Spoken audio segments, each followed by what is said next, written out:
बहुत पुरानी बात है। गंगापुर गांव में एक लखन और उसकी पत्नी रूपा उसी गांव में मिट्टी के खिलौने बनाकर अपना पेट पालते थे। देखो रूपा, इस बार मैंने कुछ अलग तरह के बच्चों के खिलौने बनाए हैं। देखकर लगता है कि ये सब खिलौने बच्चों को खूब पसंद आएंगे। तुमने सच कहा।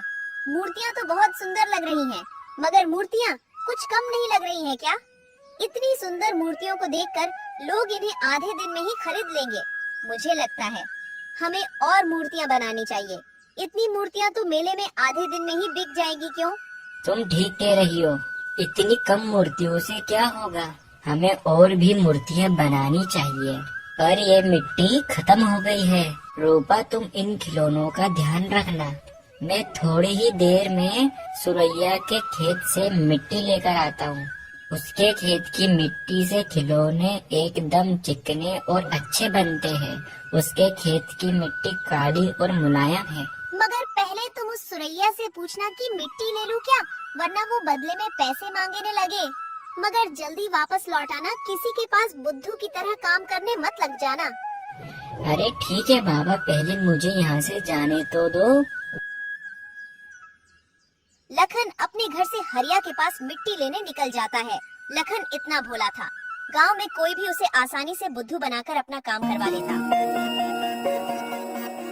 अरे लखन, तुम्हारा यहाँ कैसे आना हुआ? अरे वो मैं मिट्टी के खिलौने बना रहा था तो मेरी मिट्टी खत्म हो गई। सुरैया, मैंने सुना है कि तुम्हारे तालाब वाले खेत की मिट्टी काली और नमी है, तो वो मिट्टी मुझे चाहिए। उस मिट्टी से खिलौने अच्छे बनते हैं, उसी का मैं तुम्हारे पास पूछने आया हूँ। सुरैया, ये एक अच्छा मौका है। ये लखन एक नंबर का बुद्धू है। इसे मिट्टी देकर मैं अपना काम भी करवा सकता हूँ। हाँ क्यों नहीं। अरे लखन, उसमें क्या पूछना था, जाकर ले लो। हाँ, मगर तुम पूछने आए हो तो मैं तुम्हें एक राय देता हूँ। तुम्हें मिट्टी के खिलौने बनाने के लिए नरम और मुलायम मिट्टी चाहिए ना? हाँ सुरैया, हाँ। हाँ, तो मेरे खेत के किनारे पर एक कुआं है। अगर तुम उस कुएं में 10 से 12 हाथ खोद लोगे तो तुम्हें खिलौने बनाने लायक मिट्टी मिलेगी। ऐसा है क्या? तो फिर मैं तुम्हारे कुएं के अंदर 10-12 हाथ मिट्टी खोद कर ही मिट्टी लूंगा। ठीक है हरिया, अब मैं चलता हूँ। मामूली सी मिट्टी देकर लखन से 10-12 हाथ कुआं गहरा करवा लिया। वैसे भी मुझे कुआं खुदवाना था, पैसे भी बच गए। और फिर लखन कुएं के अंदर खुदाई शुरू करता है। अरे ये कैसी आवाज है? ऐसा लगता है कि ये मिट्टी के अंदर कुछ दबा हुआ है।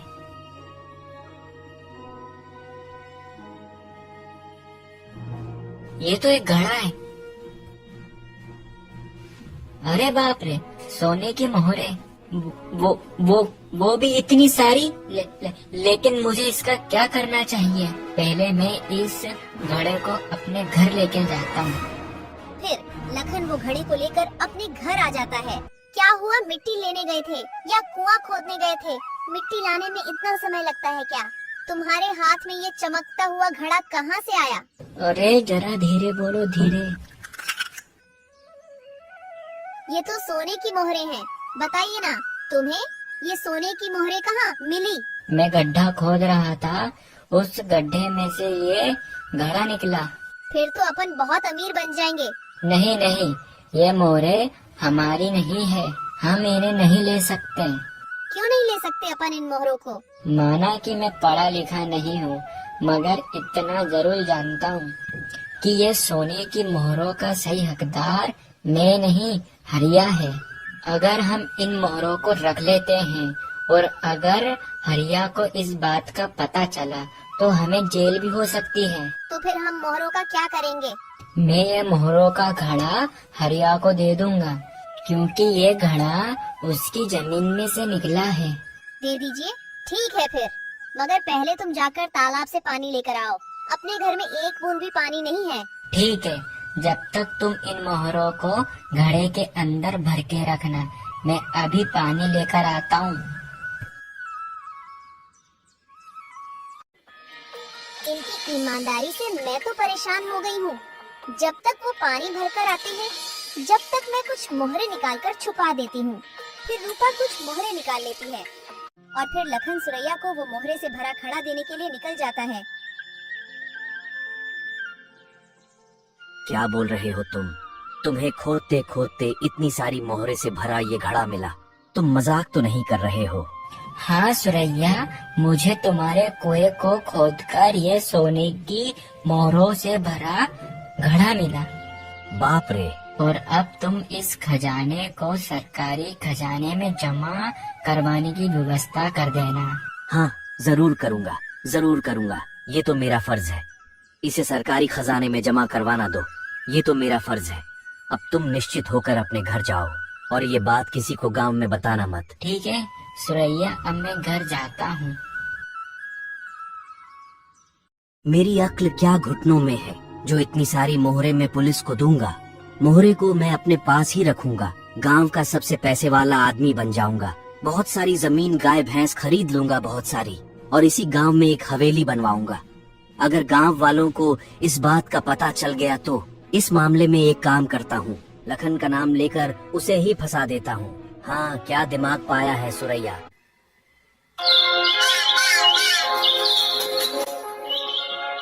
फिर सुबह रूपा, आज मैं मेले से देर रात तक घर आऊंगा। जब तक मेरे ये मिट्टी के बनाए हुए खिलौने नहीं बिकेंगे, जब तक मैं घर नहीं लौटूंगा। ठीक है बाबा, जानती हूँ तुमने ये खिलौने बड़ी मेहनत से बनाए हैं। थोड़ी देर में मैं भी तुम्हारे पास तुम्हारे काम में हाथ बंटवाने आ जाऊंगी। देखिए दरोगा साहब, ये लखन के घर पर एक बार छानबीन करके देख लीजिए। मुझे पूरा शक है कि सोने की मोहरे इसी के घर पर होगी कल। दरोगा साहब, कल शाम को मैं जब तालाब किनारे अपने पशुओं को देखने आया था, तब लखन अपनी पत्नी से कुछ सोने की मोहरों की बात कर रहा था। क्यों लखन, ये हरिया सच कह रहा है क्या? दरोगा साहब, मैं झूठ नहीं बोलूंगा।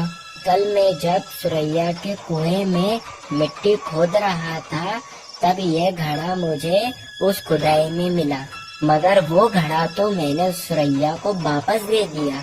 लखन, मैं तुम्हारे घर की तलाशी करना चाहता हूँ। तलाशी करते ही पता चल जाएगा कौन झूठ बोल रहा है, कौन सच बोल रहा है।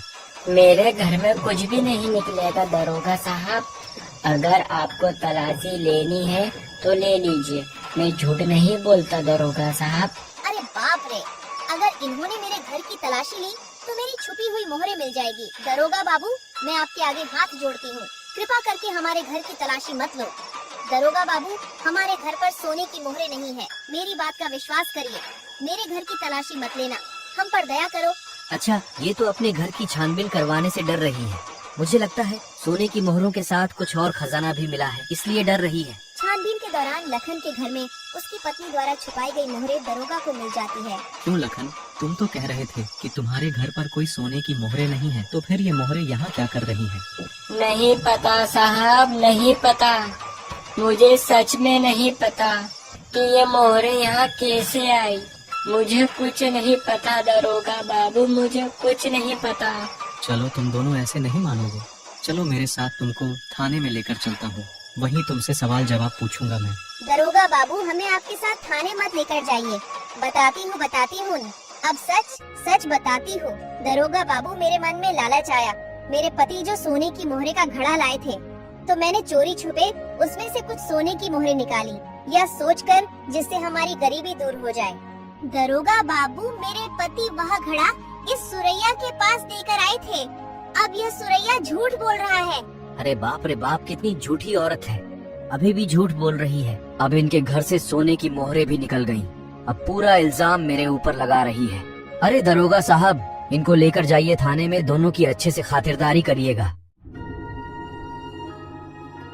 अरे ये मोहरे को इस गांव में रखना अब सुरक्षित नहीं है। मुझे कल शहर में जाकर इन मोहरे को बेचना होगा और इससे मैं बहुत पैसे वाला बन जाऊंगा। बहुत पैसा हो जाएगा मेरे पास। दरोगा साहब, आप मेरे घर पर। यहाँ इसलिए आया हूँ कि वो लखन के घर पर से तो बहुत कम ही सोने की मोहरे बरामद हुई हैं, मगर बाकी की सोने की मोहर की तलाश में मैं तुम्हारे पास चला आया हूँ। चलो अभी सोने की मोहरों को लेकर थाने चलो। दरोगा साहब, आप मुझे कहाँ थाने में लेकर जाओगे? थोड़ा बहुत आप भी इन मोहरों में से ले लो अपन दोनों यहाँ इस मामले को रफा दफा करते हैं। अपना मुंह बंद कर। बेचारे गरीब को फंसाकर तुम करोड़पति बनना चाहते हो, यह सब नहीं चलेगा। बेईमानी करके तूने बहुत धन जमा कर लिया है। चल अब थाने में तेरी खातिरदारी करता हूँ, तुझे अच्छे से सिखाता हूँ कि ईमानदारी के रास्ते पर कैसे चलते हैं। फिर दरोगा सुरैया को जेल में बंद कर देता है। अब तुम तुम्हारे घर जा सकते हो। इतने प्राचीन सोने की मोहरें खोजने के लिए मैं तुम्हें सरकार से इनाम दिलवाऊंगा।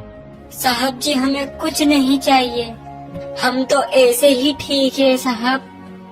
दरोगा साहब आपका मैं ये एहसान कभी नहीं भूलूंगा। अब तुम आराम से अपने घर जाओ, ठीक है?